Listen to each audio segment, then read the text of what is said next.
And the operation of the machine becomes so odious, makes you so sick at heart that you can't take part. You can't even passively take part. And you've got to put your bodies upon the gears and upon the wheels, upon the levers, upon all the apparatus, and you've got to make it stop. And you've got to indicate to the people who run it, to the people who own it, that unless you're free, the machine will be prevented from working at all.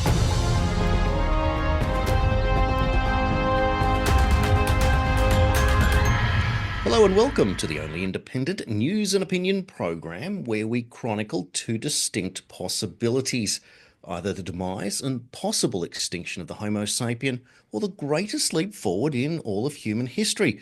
One thing is certain though, there is no status quo, and this is the Daily Australian Radio Show, episode number 58 for Wednesday, March 26th, 2025. My name is Jason Olborn. I am one half of this burgeoning new radio show, and I'm joined now by my news partner, her name, Nicola Charles. Welcome back. Morning, Jason. Morning, listeners. My body is grinding over hump day. Oh my goodness, age is starting to catch up with me. I'm at the stage where I get out of bed and my first thought is, oh my goodness, I'm tired. And I've literally just woken up, Jason. I think, oh, that's not good. Oh, look, half your luck. Here we are recording. For those that aren't aware, we started this show during the holiday period, and we did it at a civilized hour, somewhere between sort of 7 and 8 o'clock in the morning, so that we would have everything processed and ready and up and running, so we'd be out by noon. Well, given the circumstances of the cost of living crisis, we're getting up a little bit earlier these days. My alarm goes off at 4:30 a.m. to make sure that we are first out of the blocks to get you the news of the day. We are committed, and we are putting together a show that each day we're receiving more and more positive feedback, encouragement, and even suggestions, and we certainly invite them from you, the listener. Whatever you would like on this show, please let us know. And at the same time, black pill as hard as you can. Yeah. And I have a big question this morning after hearing a horrific clip from the Joe Rogan show. And I want to know, how much did Joe get? Because Joe Rogan has actually said that we've reached a point in history where we can no longer have the chief chimp human in charge of all the other chimps. Very much a Planet of the Apes sort of analogy, and that what we need is a nice, clean AI governance. That is actually what Joe Rogan said. So we are now all on board, apparently, and Doge is already doing it, apparently, which is why it's closing down all these fiscally flamboyant departments, let's say, feeding all of our sensitive data into these AI systems. And I guess you could ask, well, what could go wrong? Well, here's what can go wrong. So Trump is saying America first. And of course, as humans, and definitely American humans, you'd say, okay, that's fantastic. I want to be first. Turns out they're working with Palantir, so that's really Palantir first. And what does that mean? That means BlackRock first. Okay, so put that to the side. Trump is working with Larry Ellison, and Larry Ellison, we found out, is likely very much deep state, the deepest of the deep state. And so I now have a big suspicion, right? And this is a big one, and this is just my hypothesis. I think that because Trump seemed, even after the fact, even after the harms, very proud of Operation Warp Speed, that these COVID injections were not as we were told, as if we discovered some, important leak ourselves as investigators, via an email that was sent to Anthony Fauci. And he just said, oh, okay, China, okay, I believe you. Sure, let's inject most of the world with what China says. I don't believe anyone is that stupid. No, I believe that these injections were, as Larry Ellison has claimed AI is capable of, designed for us by AI. So what actually did go wrong? Well, that what felt like a genocide is what went wrong. Now, Larry Ellison has said that he wants AI in bathrooms. And recently I got an email from my son's private Catholic school in Melbourne saying they were putting AI listening devices in the children's bathrooms at the private Catholic school to stop kids vaping. I'm not sure how listening devices stop kids vaping, but apparently that's what they were doing. Okay, so I want to give you a little scenario, right? And we talked about this, we touched on this on the show the other day, and now it's seeming like it might actually become a reality. So we were a little bit ahead of the curve there. Imagine you go to the loo and you pee and you do your other business, right? And it's analyzed. I think that's where we're going. So it's analyzed, and suddenly your life insurance is cancelled. Suddenly you are placed under house arrest, and suddenly you can't work. Why? Because AI has decided, well, you're sick, right? And you need an injection, or you're pregnant and you pee in a cup, as happened to me. And AI has decided, well, you need to inject something or you're going to lose your pregnancy because this AI behemoth is now running things. And this is just human beings abdicating responsibility to a machine. And this is now something that Joe Rogan, the number one podcaster in the world, is getting behind. And what happens when you do this, Jason, is something occurs called human atrophy. We stop using our thinking muscles and we start abdicating responsibility to this stuff, to this behemoth AI machine. And I don't think we need to ask what could go wrong. I think we are living through the ramifications of what did go wrong. And because they don't want us to know that AI already designed those injections, no one's talking about it. So I think it's something to consider, Jason. Well, let's have a look at it a little bit from a different perspective. Is Joe Rogan the arbiter of everything on Earth? Maybe No, not. but he's the number one influencer, I'd say. But do you agree with everything that Joe Rogan says? I used Or to d- think that I did. I used to think that he was, a very popular, very bankable. There's lots of money behind him, political influencer. And it used to feel like he was fighting for freedom. But now to hear that he's fighting for an AI behemoth makes me a bit concerned. Mm. Because that's all it would take. All it would take would be to pay someone off. It's like someone coming along and saying to you and me, I'll give you 5 million a year each. You can talk about whatever you want. You can say the government's bad. You can say Anthony Albanese is a communist. But in there somewhere, you're going to advocate for AI governance. That's all So, it would take. also Rogan in an interview, uh, he made the comment about he spoke to Donald Trump about his comments about Justin Trudeau and being the governor of California as a bit of a joke, and it stuck. And that's Rogan referred to that as and he laughed and he said, well, that's kind of where that whole narrative came from. Now we know that Trump is the world's best agitator, that he will say something to create something. So when he made the comments about the Trudeau becoming the governor of Canada and talking about the 51st state, in a single split second, the thing that he achieved was that he created Justin Trudeau into a nationalist. He made him a nationalist just by that remark. That's what the tariffs are actually doing. They're forcing countries to therefore make Canada great again, make Australia great again because of a tariff war. Because globalism is built on free trade, the removal of protections such as embargoes and tariffs and things like that. So the reintroduction automatically wipes out globalism. And what it automatically does is it wipes out the trade advantage of China and to a lesser extent, India. So with Rogan saying this, it's incredibly alarming and very disturbing. But I wonder if it's designed specifically the enemy of my enemy, for the Democrats to come out and go, oh no, we're not doing that. And so it's to influence and to shake up the debate. Now, of course, it remains to be seen, and it's just another perspective.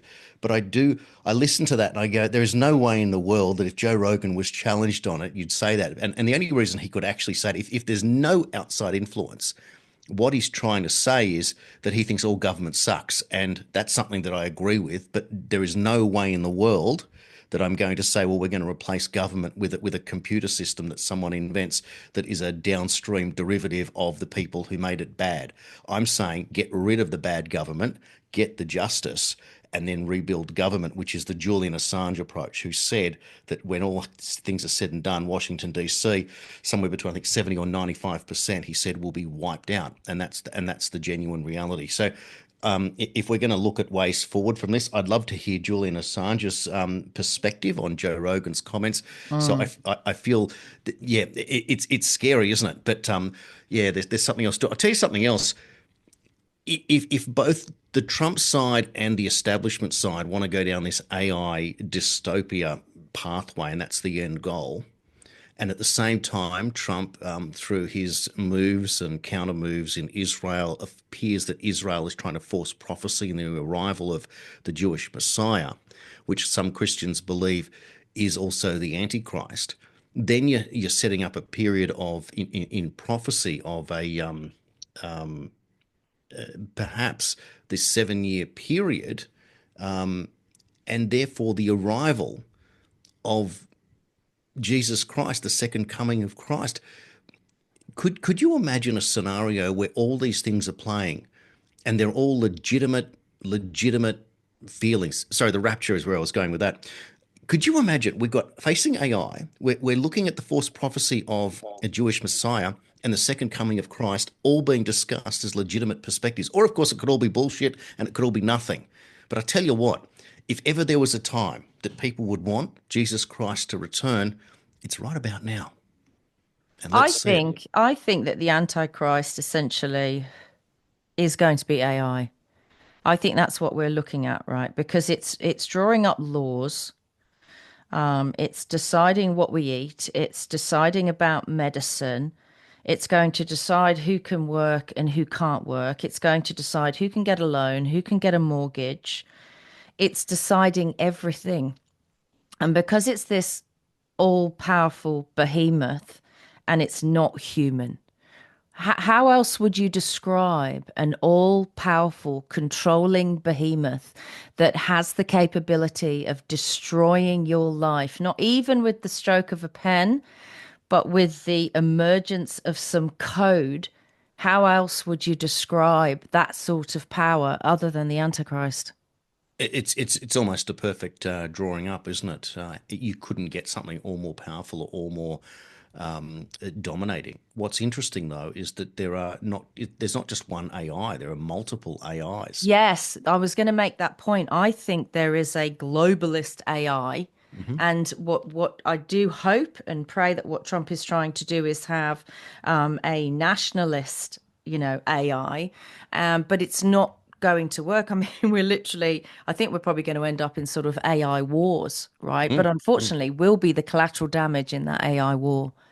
Well, that's interesting too, because an AI war is part of an information war, because that's what it's all about, and that's what I sort of alleged or discussed yesterday, and certainly did on my other Well, what's show. going to happen, Jason? It's going to launch weapons, right? And it has. I believe, my hypothesis personally, it has already launched a weapon in the form of these mRNA injections, right? And it can have a devastating effect. And then because they're running around trying to prove to us that we're making the decisions and we've got the power and we've got the authority and it's not AI, they're sort of hiding behind the fact that these might have been, or what do they call it, teething problems of the emergence of AI, these injections.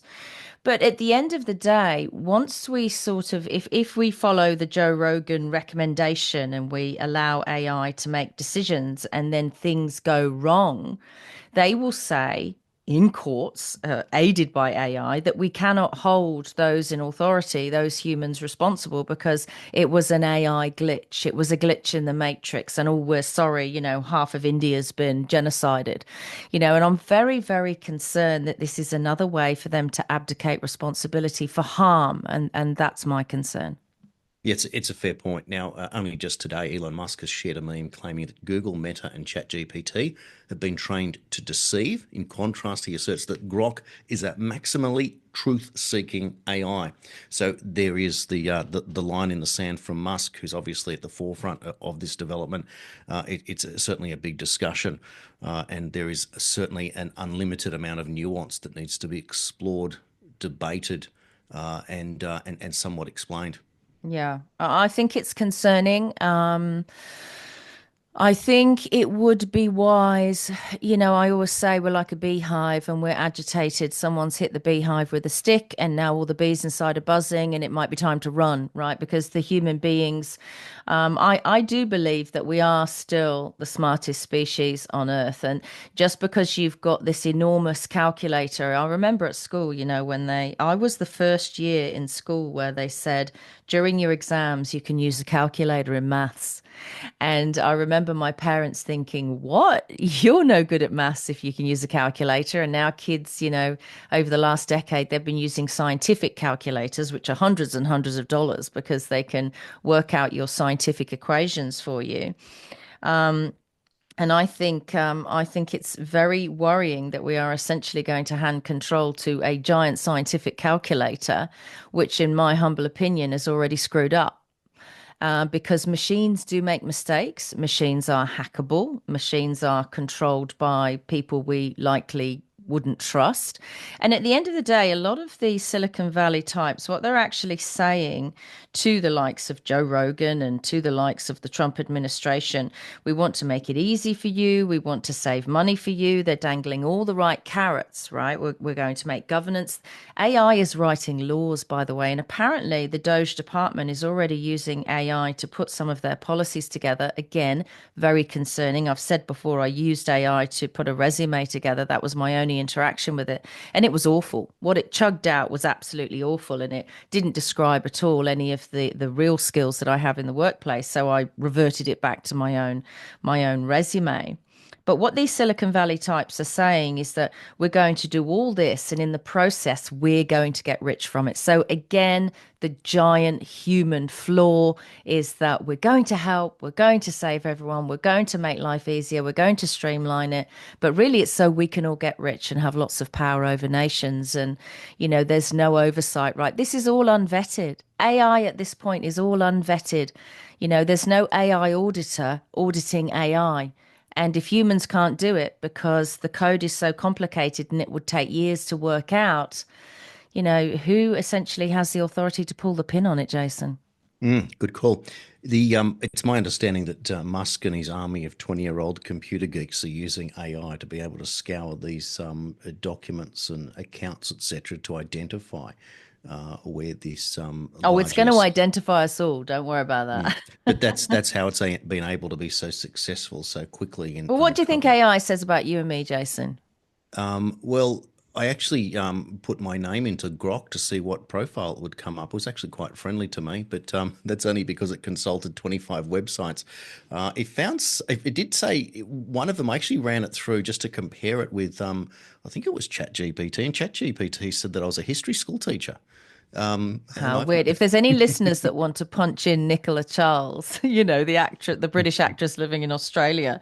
I mean, I was a bit nervous of it at first, but now, I mean, I'm not going to do it myself because I don't want to interact. But if you do interact with AI, I'd be interested in the comments section under this show, what it says about me, because I know that AI tries very hard not to engage with me. I'm very conscious of that. And it's even stopped doing that thing on social media. I'm sure I'm still getting shadow banned without question, but it's even stopped doing that thing where it posts underneath, because I went through that whole phase. I think you did, Jason, where as soon as you post, within a split second, all this porn stuff appeared under the post, and it was absolutely revolting. And we were sort of being allowed to be hacked, because who's going to share a post of a radio show, or me making a comment from my car the way I always do, although I haven't had much time for those lately. Who's going to share that kind of thing? Any decent human. And AI knows this, that we're repulsed a little bit by that kind of stuff, the cheapness of it. So you're not going to necessarily share it onto your page. And as you say, AI has been found to be deceptive. So what's happened is we've programmed this behemoth machine with actually not just the great ways, the laws, the constitutions, ways to govern, but also with deception, with the ability to lie. And that's the last thing we need, right? There's enough human beings on the planet prepared to lie and scheme and cheat. We now don't need a behemoth machine trying to do the same. No, we absolutely do not need a machine that's worse than That's the worst of humanity. We The need one. worst of us on acid. No, Yeah, thank you. absolutely. With unlimited power derived by uranium, what could possibly go wrong? Mm. Yeah, well, there you go. Look, we are a third of the way through the show. I think we might jump into headlines. What do you reckon? Yes, absolutely. Let's go.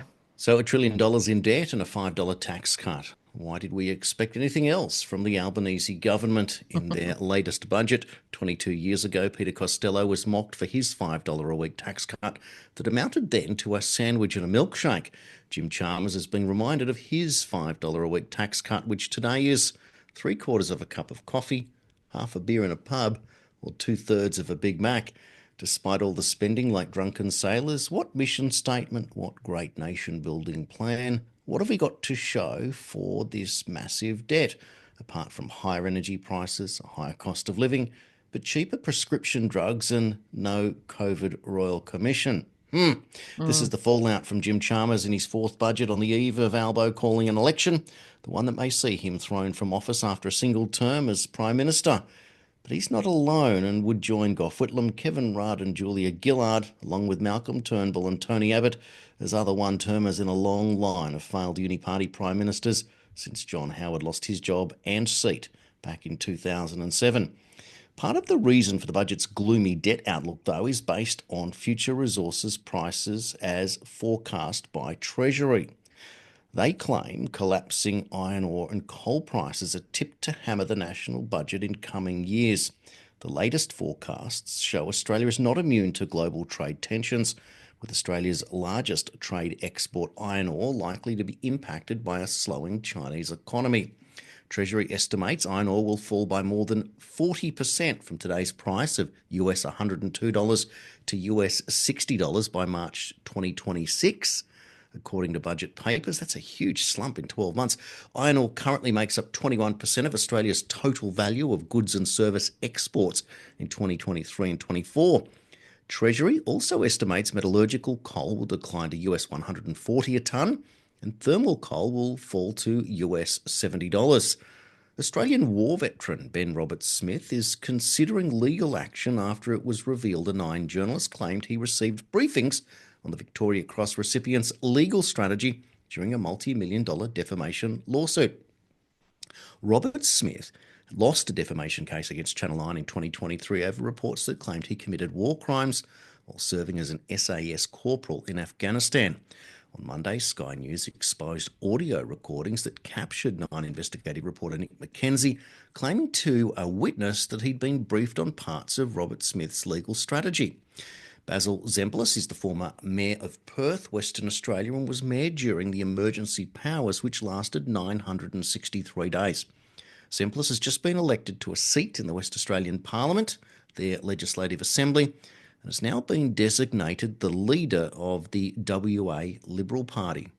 So, in an article on Substack that's just been released, it is said to be a short reminder that specific people in positions of power choose to engage in COVID democide and are now being rewarded for executing and creating these orders. King Charles and Queen Camilla's planned visit to the Holy See to meet with Pope Francis has been postponed, Buckingham Palace has announced. In a statement released Tuesday afternoon UK time, it was explained that the decision had come by mutual agreement and as a result of the pontiff's recent illness. A potential scandal erupted yesterday after the recording of the Daily Australian episode 57, where text messages between Defence Secretary Pete Hegseth, VP JD Vance and NSA Director Mike Waltz, including Secretary of State Marco Rubio, were plastered across mainstream media as a massive security breach. President Trump said he had no knowledge of it when it was first reported. Meanwhile, White House press secretary has shut down Jeffrey Goldberg's false narrative on Trump's national security discussions. She said no war plans were discussed, no classified material was sent in the thread, the White House counsel approved what apps could be used as safely as possible, and that Jeffrey Goldberg is well known for his sensationalist spin. There are moves within the Republicans in Congress to authorize President Trump to use the full force of the American military against 9 of the largest migrant criminal groups that have been wreaking havoc on American cities, according to Fox News. There are hearings today asking Kash Patel, John Ratcliffe and Tulsi Gabbard about the threats facing the United States, and they're being asked about the Signal app. For the record, Signal was approved by the Biden administration and one such app that could be used across many. CIA Director John Ratcliffe said in testimony to Senator Bennett, "I don't use Signal for classified information. I use it as permitted." And Charlie Kirk responded on the issue by saying the real scandal would have been if we discovered J.D. Vance, Pete Hegseth, etc.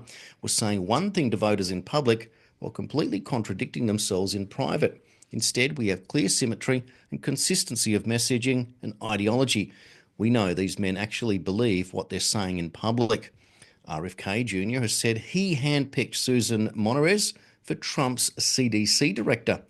"I handpicked Susan for this job because she is a long-time champion of MAHA or MAHA values and a caring, compassionate and brilliant microbiologist and a tech wizard who will reorient CDC toward public health and gold standard service. I'm so grateful to President Trump for making this appointment." Elon Musk, sharing a meme, claims that Google, Meta and ChatGPT have been trained to deceive. In contrast, he asserts that Grok is a maximally truth-seeking AI. And in more breaking news, President Trump will sign an order freezing federal funding for Planned Parenthood and other abortion providers. They were set to get $120 million in funding. And Middle East Deputy Special Envoy Morgan Ortagus has said the President of the United States has confidence in his national security team. We are restoring deterrence in the Middle East. Everything else is a distraction. Everybody can spend their time talking about signal chats and text. He said, "I'm focused on killing terrorists." Nicola. While you were just speaking and reading out the headlines, a lovely Australian citizen journalist, a listener, sent me a little conversation in question. It asked Grok, talking about good AI and bad AI, and it was discussing how dropping the fuel excise on fuel in Australia could save people a lot more money than what would work out to be $260. Not much. Lucky if you can get a takeaway for your family for that these days.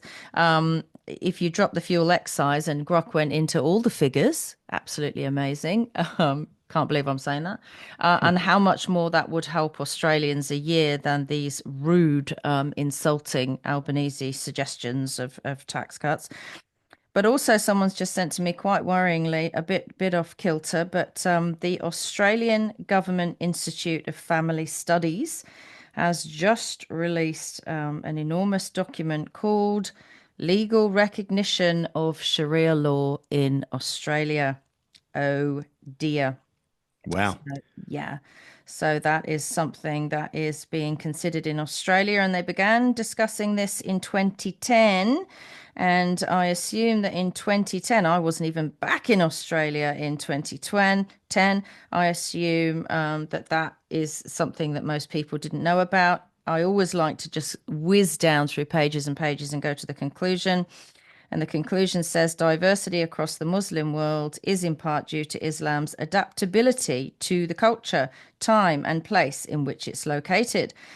I don't see a lot of adaptability myself, but anyway, as large numbers of Muslims now reside in non-Muslim lands, this inherent adaptability remains important.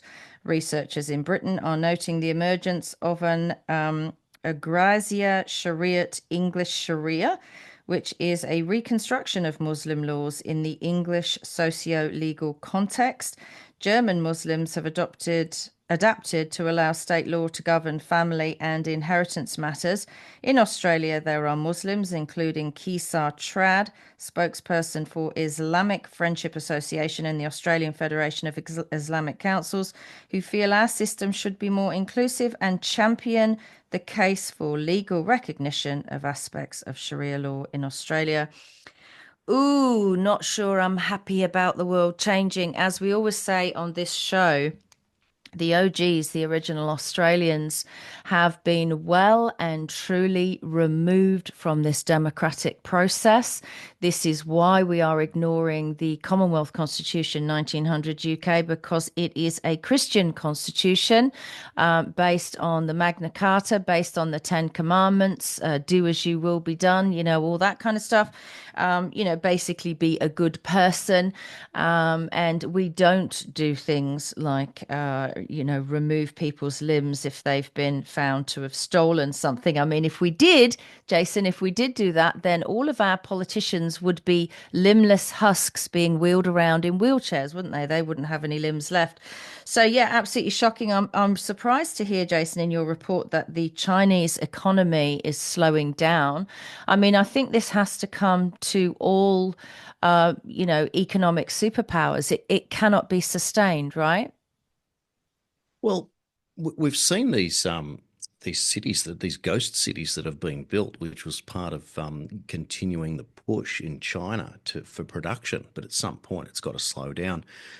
We saw the collapse of the major construction company in China in the last 12 to 18 months, and the overvaluing of property, etc. And if you have a declining population and you don't have immigration, well, you've got some problems there. But at the Oh, same, good point. Good point. They don't have mass migration or illegal migration or even legal migration into China. And do you know where else they don't? They don't have it in Ukraine. They don't have it in Israel. They don't have it in Hungary, thanks to Viktor Orban, because he's getting his, $2.5 million a day fine from the European Parliament for not allowing rampant migration into his country. But it's funny, isn't it, how some cultures are allowed to stay, allowed to identify as themselves, and they tell us we can identify as anything. But the rest of us, we're just pushed to the side. We're not even being considered in this stuff, Jason. it's extraordinary that and let's go down this pathway, that the white-skinned dominated Western political system, the parliaments, are actively working against their own populations in order to usher in a new one. And if that's not a number one indicator of the globalist plot, and strike up another one to those of us batting better than Don Bradman's average of 99.94 for the so-called conspiracy theorists, or as I would like to now call you, you're either a citizen intelligence officer or you're an autodidact, but never let anyone call you a conspiracy theorist ever again, because they are absolute stupid imbeciles that refuse to look at anything. A couple of points I want to bring up. Ken Paxton has announced the investigation into Epic City, the Islamic megacity development in Plano in Texas. This is a city that was designed for the evolving needs of the Muslim community. Epic City is a planned residential community in Texas situated near Josephine, approximately 40 minutes northeast of Dallas, covering 402 acres in unincorporated parts of Collin and Hunt counties. The initiative is spearheaded by the East Plano Islamic Center, provides its organisation Community Capital Partners. The vision includes over 1,000 homes, a mosque, a kindy to 12 faith-based school, a community college, a commercial space tailored to serve the Muslim community while promoting inclusivity and harmony with the surrounding region. Oh, here we go again. You know what this is? This is Native American reservations, and they don't like it when they leave. It's like a self-run prison, right? It's an open range prison for you and yours, right? And there's that saying in America, when someone does something unexpected in business, they always say, "Oh my goodness, he's off the reservation." And there is this thing, right? They build these casinos in these Native American reservations, and they just try and distract them and keep these people on the reservation. And it sounds like they're building another one for the Muslim community. I mean, this is about as far from assimilation as it's possible to get. Well, in the article, it says some critics view it as a possible Islamic enclave, which it obviously is, though EPIC leaders have emphasized compliance with US and Texas law, rejecting any notion of Sharia governance. Rubbish, Well, rubbish. exactly. But let's do a comparison. What is Chinatown in every capital city, Yeah. right? Now, Chinatown's been there for longer than all of us. And interestingly, Chinatown was one of my favourite places to go and eat growing up as a child, sitting on a telephone book, if anyone can remember Same. those. Yeah. Now, having said that, Sydney's Chinatown is a shadow of its former self. Whilst the street markets are wonderful, the restaurant quality has dropped. The prices are untenable, and some of the most beautiful restaurants that I go down there and are just revolting in terms of the decay. It's just not what it was. Same in Melbourne. Yeah. Now, interestingly, Chinatown has sort of spread out to the suburbs. Eastwood in Sydney was redeveloped perhaps over the last decade, and they do decay fairly quickly in terms of condition. You'll see a beautiful Chinese restaurant go in, and the food is wonderful, but because it's so well used and so popular, you go in there and a few years later, and it feels like it's ready for renovation already, even though it's only been a couple of years.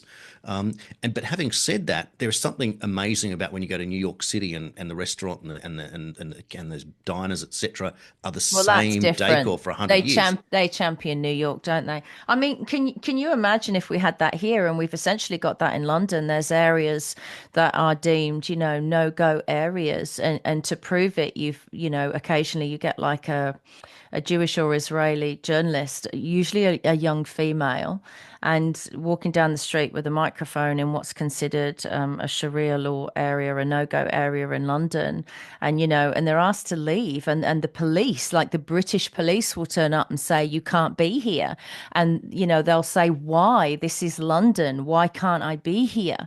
And it's very strange, and it all goes back to this thing because in Melbourne we've got a lot of migrants coming from India, and for business it seems great because they seem to be coming with wealth, and they open businesses immediately and that kind of thing. But it's all about juicing these oranges, right? They're just getting more people in. Why? Because they pushed our backs against the wall so much with debt. We are an orange that is juiced as much as you can go. There's no juice left, right? We don't have any spare disposable income at the end of the week, the end of the month. And so now they're looking for people that might.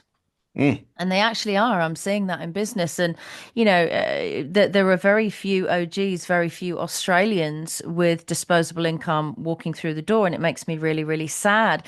So, it might seem to some of these cultures that it's great to go and live in a Western democracy, ha ha, becoming something of a joke. But really, if you're going to be annexed into what is essentially a reservation, I mean, is this why they want 15 and 20-minute cities? It's like your group of people is here, and there's another group of people over here, and never the twain shall meet. And, you'll have to have this controlled business between, or not, between the various 20-minute cities. I mean, it's absolutely why they want this AI controlled digital currency and digital governance, because it would be too hard. It would be too difficult. It would be dangerous to govern that kind of society. But I just think, Jason, that our governments, our so-called leaders, the so-called best and brightest thinkers in our country, and we know they're not. I mean, yesterday's budget proved that. I think they don't realize what they're messing with, because what you're doing primarily is you're bringing in cultures that if they get their backs up, if they're not happy with government, they will not be as peaceful about it as we are, Jason. Well, in this story, Ken Paxton, it reveals that the conversation over there persists. It's fueled by debate over religious liberty, cultural blending, and legal adherence as the development moves forward. I want to throw this one at you. Gaza. Trump said he wants to redevelop it and turn it into the Riviera. The real estate is magnificent. I suspect that he did that in order to get the Middle East, such as Saudi Arabia, to pony up to pay for it. I also suspect that Gaza will be used to be a smart city, and that's how it'll be sold, and therefore it'll be sold on such a way. Now, here's the perspective on it. What happens if Gaza is completely rebuilt as a smart city? It's a perfect scenario to be able to do it. What happens to the Hamas terrorists that live within a smart city? Can they get away with what they may have done in the tunnel system of old Gaza? And it's just a perspective. And I just wonder what people think about that. I think that the new Gaza that would be rebuilt is not for the people who are there. So I think that is disturbing as a notion, because you are displacing people. And the people that you would worry about and of course, it's not all Palestinians that you need to worry about, but the people that you would need to worry about, and this scenario could be replicated anywhere in the world with various groups.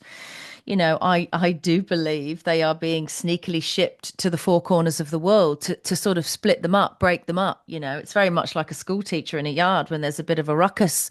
What do? You break them up, you split them up. Right. And of course, get them under digital ID. Oh, if you want to go and live in the UK or Australia, mate, or on the reservation in America, in your own city, you've got to be under digital ID. And in order to get to those countries, I would imagine these people are doing it. It's quite disturbing that they haven't needed to inject anything to come here, though. I find that very, very unfair. I've said the other day, look, I know you're a Trump guy, and I lived in America for 7 years. I'm pro-American. I think the people there are wonderful. However, I am very concerned about America being we call it the superpower. It's starting to feel like the number one bully on planet Earth. They are already acting America as a unit, as a one world government, because they're making decisions in Ukraine. You only need to look at Joe Biden's comments as VP to see that. A Central European country. They're making decisions down there in Gaza, and it's like it's our way or the highway. This is what we're going to do. Trump has very much the same attitude about Canada and Greenland, and we've always looked at history books, whether they be true or not, and I think most of them, mistold history. And I was a history major, and now I'm having to unlearn and relearn stuff.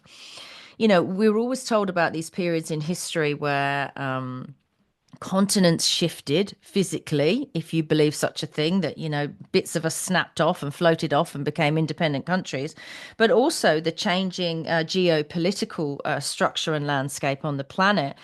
I just think what's happening now is very much accelerated, and it's dizzying because there's too much going on.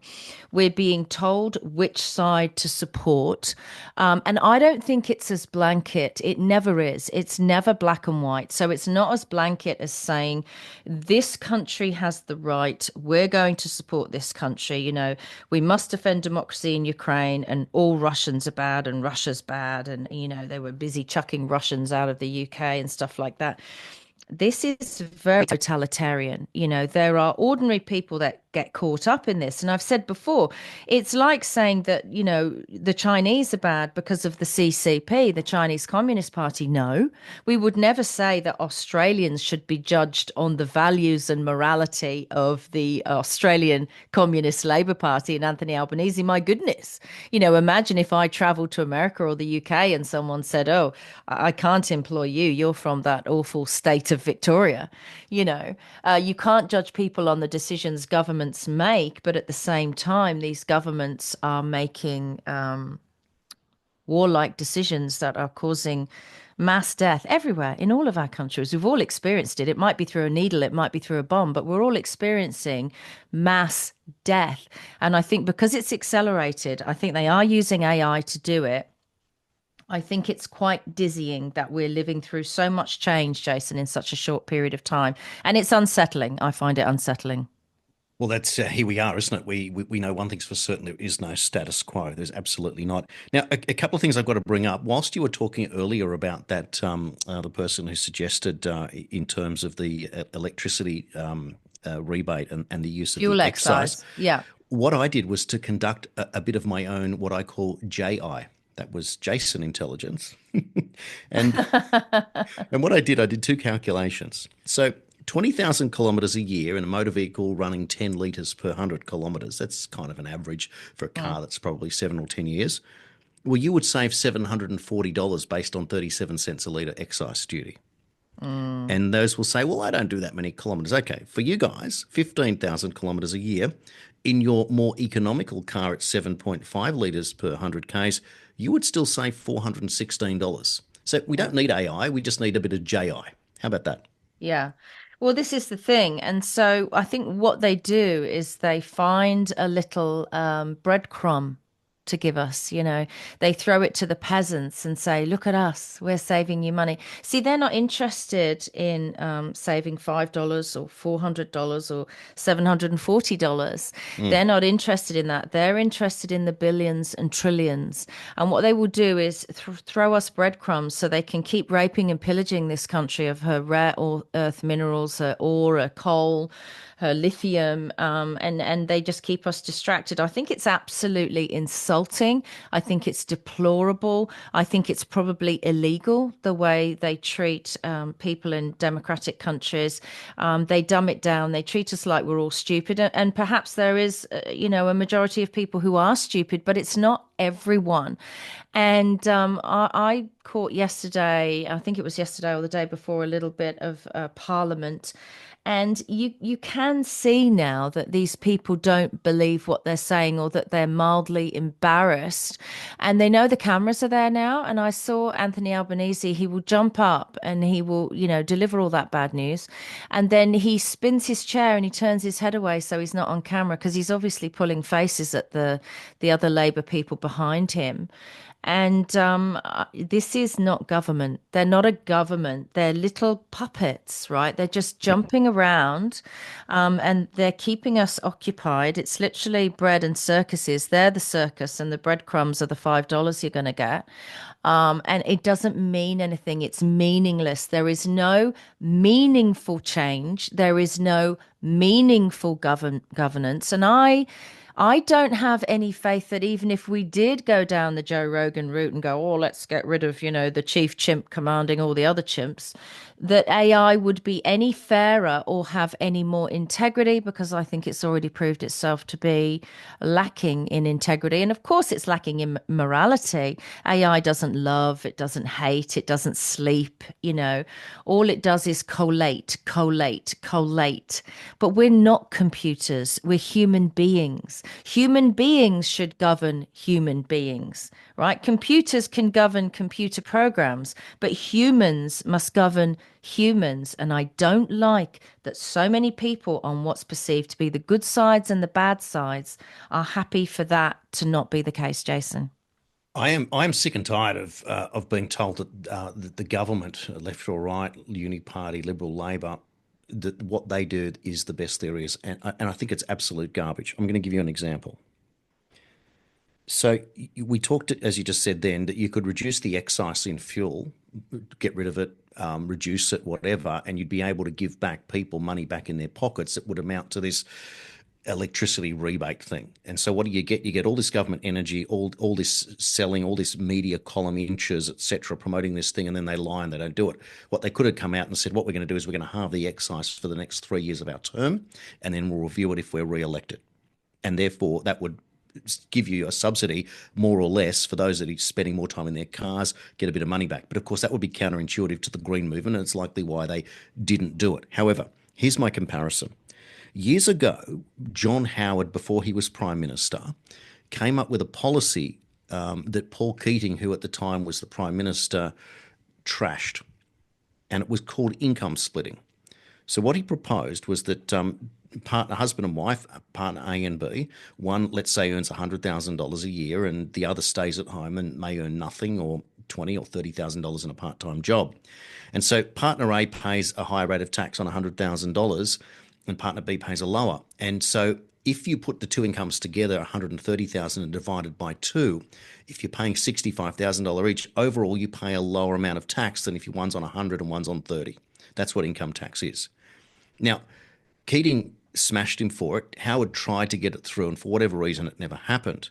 But instead, what they did do to get it through in the Howard era was what they call family tax benefit B on your Centrelink. So instead, what happens is if you register with Centrelink, so there's the first pitfall, you have to register to get it. But if partner B earns a paltry an income, let's say, for argument's sake, I don't know what it is, but let's say it's $15,000 a year or $20,000, you get a handout from Centrelink that effectively is the benefit of what income splitting would have been. My point is, in something that could be simply calculated in your tax return, in a 2-second calculation done by your tax agent or even yourself, you could get this money allocated. Instead, they introduce a whole new layer of Centrelink bureaucracy. They create tens of thousands of jobs to be able to do it, to effectively do something that could be done without the intervention of all this taxpayer money in order to get it in the first place. So in other words, it's a whole lot of waste of money and government bloating that doesn't need to be done. It needs to be doged out of existence. Well, it's deliberate. Bad governance is deliberate. It doesn't happen by accident. But they would argue that it's good, and they would argue that they're saving taxpayer money because, first of all, it comes in at a lower amount. It's an adjustment, so it's not full income splitting. That it needs to be it's at a lower amount, and et cetera, et cetera. But what they're doing is they're robbing Peter to pay Paul. The money that they're spending on all of this excess government bloating, bureaucracy, government people, staff. Give that money back to the people and just do it through income splitting. Why do we need to employ another 50,000 people earning $80,000 a year when you could take that money? Let's do a little bit of JI for you. Go to the calculator. What is $50,000? 50,000 people times $80,000 a year is $4 billion. Let's divide $4 billion by 5 million families. And what's the number? It's $800. So it's costing $800 per family to run that system. So, you know what I mean? Well, it would be good if they could organize a system in their budgets to give the OGs more disposable income, and then, we'd go and spend and the banks would be happy. I think the problem was we were very aware for an awfully long time that Australia, for its land mass, Australia is, I believe, 32 times bigger than England and has less than half the population. And so for a very long time, they were well aware that we were underpopulated. There's a reason for that, because there are huge ways of Australia that are not arable, meaning it's not green, you can't grow there, it's not ideal for living. There are people that live out there in the outback, in the bush, on cattle stations. They're incredible people. These are the OG Australians. These are the original European settlers. They've got red hair and freckles, and they have to wear giant hats all day to go out and tend their cattle so that you can eat your burgers and your steaks, because they were actually never originally designed to be in the sunshine, particularly not the kind of sunshine you get in the outback. And of course, you've got the indigenous communities, and they enjoy a reasonably peaceful level of existence if they are out in their original outback communities. Of course, if they get to the big cities in the north, like Alice Springs, they fall under the jurisdiction of governments and things start to go wrong, because essentially you need to leave people alone to self-govern. You need small government, not big government. It's just hilarious to me how the more trust and the more faith people put in governments, the worse governments get. I do believe we do need to wipe the slate clean and start the system afresh. I think we need to get rid of these thousands of laws, whether they relate to tax, whether they relate to civil society. We need to get rid of them, and we do need to go back to the simplicity of constitutional law. You won't rob, you won't steal, you won't harm, all those kinds of things, because all of the things that are currently illegal, governments are undertaking anyway. Subversion of democracy, theft, fraud, conspiracy, all of those things are being undertaken by governments, and they've got us so tightly wrapped in all these thousands of stupid little laws, which Kerry Packer highlighted when they took him to court for tax evasion. He was like, well, you are the people who bring out hundreds of laws all the time. And so rich people can afford the lawyers to understand, dissect and avail themselves of the benefits of these laws. But what it does, the ordinary people who can't afford to do that, you could walk down the street or drive down the street or do something in banking and break the law and not even be aware of it.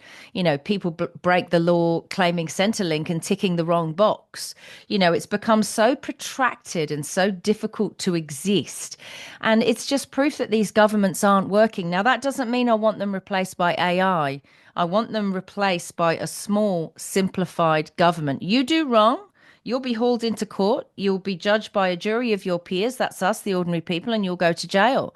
But other than that, Jason, I want governments to butt out. They've become almost like jailers. They've become like keepers, and they want more of that with digital ID. If China was to take over Australia in a war or anything else, or it was invited in or was sold off a bunch of our We'd land. be in a slave camp, yeah. Would we be But broadcasting from there like, "Good morning, Vietnam"? exactly. Let's say Albo wins another term and he says to us in 3 years' time, "Well, we've done quite well. We're better than we thought, and the green energy thing is moving. But we've decided that we're going to sell off the Nullarbor plain to China, who's offered us $10 trillion for this vast tract of land." And everyone would go, "Well, that's a big deal." I reckon China within 5 years would have probably built an entire city, or it certainly would have decked the desert. They would have put a deck over it, and it would be the world's largest dance floor, or something like that.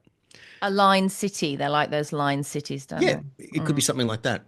Meanwhile, Israel invented drip irrigation. Israel's a desert, and they managed to irrigate that land. And through drip irrigation, was able to use wastewater to grow crops and other things. So here we are in Australia, apparently the lucky country, but we are starved of innovation and we're starved of debate and we're starved of new ideas. And instead, what we do is we outsource everything that we have, our minerals that we give away for cents on the dollar, our land we give away for cents on the dollar. And instead of going and learning from these people and working out new ways to do what we're doing so that our non-arable land can become arable or developed in such a Well, way. put your solar panels on it. Why are we putting solar panels on arable land? And I've said this on social media a lot.